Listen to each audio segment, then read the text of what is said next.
Estudiar a la gnosis o buscar una afinidad con ella solo desde el sujeto consciente, resultará en una mayor confusión para éste, pues todo el conocimiento que ha adquirido mediante una búsqueda carente de una predisposición no rendirá frutos, simplemente porque estará tratando de liberar algo de lo que solo tiene idea por medio de los fundamentos, es decir, cómo se puede hablar de una liberación espiritual o de percepción gnóstica sin el espíritu presente. Y por otro lado, ¿cómo es que se pretende experimentar algo inconmensurable como la gnosis desde la perspectiva de un ente finito como lo es el sujeto consciente?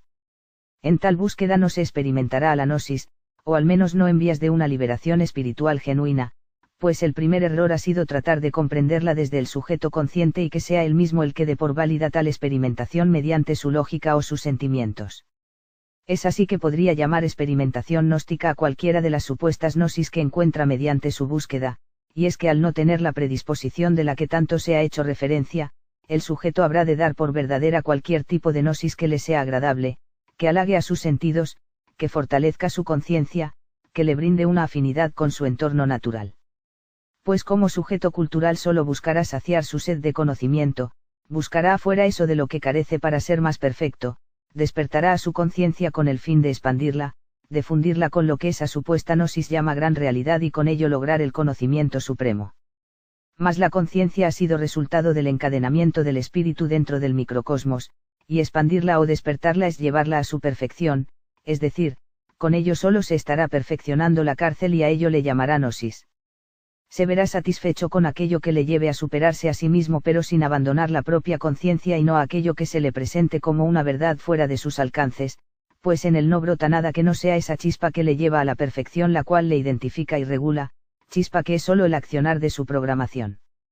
Hasta este punto el sujeto consciente creerá que tales avances le han llevado a un autoconocimiento con lo cual se ha superado en todo sentido, pero ello no es más que otro eslabón de la realidad demiúrgica, y ha sido así porque el sujeto ha comenzado su búsqueda de liberación desde un punto de partida erróneo, es decir, desde una perspectiva y no desde un punto neutral, sin condicionamientos arquetípicos ni influencias externas de ningún tipo, pues de ser así simplemente no habría sujeto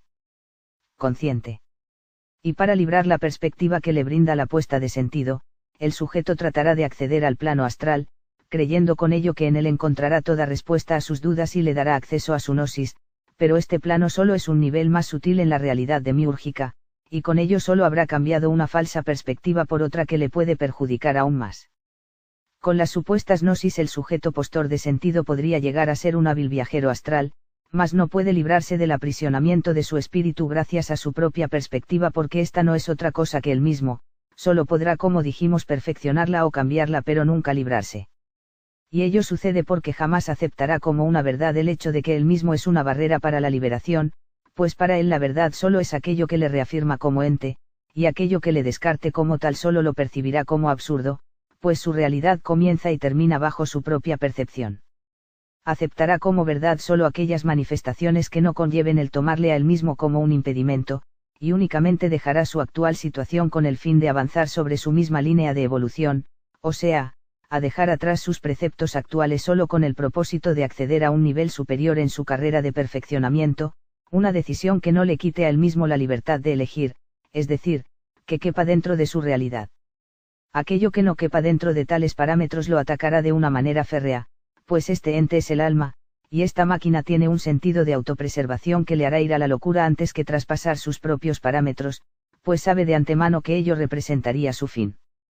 Es aquí que el hecho de decir que prefiere la locura a algo que representaría su fin pareciera contradecirse, pero la locura en este caso es solo el bloqueo de la razón del sujeto, lo que no afectará al alma a la hora de proseguir su evolución en posteriores reencarnaciones, porque la locura es como un sistema de seguridad para que el sujeto consciente abandone todo intento de superar su propia conciencia con el fin de llegar a la autorreferencia que le brinda su predisposición, lo que le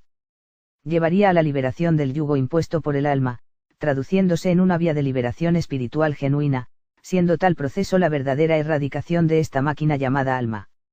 Es por eso que para evitar caer en la locura, es decir, en el bloqueo de seguridad del alma, se deben tener un valor y una voluntad sin límites, una decisión que trascienda toda amenaza de quedar sin un sustento de la propia esencia, un discernimiento que supere todo sentir y brinde un sentido común que no se base en la simple percepción de la razón, sino en una no pertenencia, que brinde la seguridad de que lo que se experimenta es la verdadera existencia. Todo ello no es más que el espíritu abriéndose paso en el viria, un empuje venido desde su sangre pura, el recuerdo de la verdad perdida, experimentación que no se le presenta como externa sino que es su esencia apartada de la propia conciencia. Pues al momento en que ello ocurre, se da cuenta de la reversión a la que está sujeto como ente postor de sentido, gracias a que la orientación que le ha dado esa autorreferencia que le es intrínseca como espíritu, ese poder de discernimiento le ubica como la propia experimentación y no como testigo de ella, dejando como ese testigo al propio sujeto consciente, es decir, cuando la gnosis se hace presente el sujeto consciente es reconocido como impostor. Lo que le lleva a una rebelión para retomar el control de lo que hasta ahora dominaba ampliamente, pero ahora se hace evidente que la existencia es sustentada por la sangre pura y no por la falsa identificación. La gnosis manifestada en el viria le brinda la facultad de diferenciar a su sujeto consciente de sí mismo, pues la gnosis es orientación que ha de ir sacando al propio yo del sujeto consciente, siendo así la amenaza de locura solo un juego que ya no preocupa al viria, dándose cuenta de que tal amenaza fue siempre percibida por el alma y proyectada como parte de sí, solo que era la falsa identificación la que hacía creer al yo que ello era el fin de su existencia. Existencia que el viria ahora percibe como una verdad que no necesita explicarse porque esta es su propia referencia. Y solo continuando el camino de retorno que se ha trazado él mismo, es decir el espíritu, podrá liberarse mediante las autoiniciaciones, que no son otra cosa que la reversión del propio espíritu a su punto tao y más allá, y ese camino continúa hacia el discernimiento inequívoco que le da la hostilidad esencial, la cual ha sido la guía del viria y que se percibe como una no pertenencia y no como un odio como se cree. Pues el odio continúa siendo falsa perspectiva porque al ser expresión del sujeto consciente, es decir, manifestación exotérica, conforma un enlace cultural el cual lleva de nuevo al sujeto a entrar en los ciclos que conforman la puesta de sentido, opacando aún más su posible percepción gnóstica. Con ello corroboramos que el sujeto consciente debe ser solo una herramienta y no un referente de la liberación. El odio no se percibe a nivel gnóstico simplemente porque este es un sentimiento, por ello la esencia que está encontrando su liberación no es el viria en sí, pues este desde que el espíritu se ha manifestado en su sangre pura, ha sido solo una herramienta en el camino de liberación. Porque desde el mismo instante en que ha ocurrido el llamado en el viria este se ha dedicado a investigar con el propósito de saciar algo que él mismo reconoce le sobrepasa con creces, y que en el caso de no buscar o saciar le seguirá por el resto de su vida.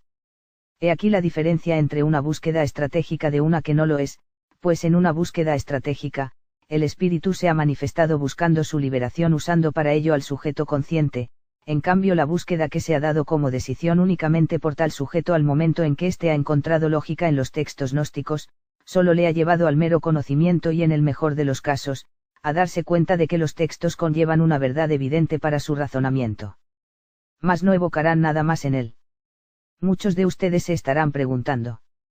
¿cómo puedo saber si tengo tal predisposición? Y es su propia pregunta la que les da la respuesta, pues todo aquel que ha experimentado el llamado de su espíritu y se ha visto reflejado en los fundamentos y la novela mágica, no tiene duda alguna, pues la certeza de haber encontrado aquello que buscaba le despertará aún más la propia fuerza con la que se ha dado cuenta, es decir su gnosis.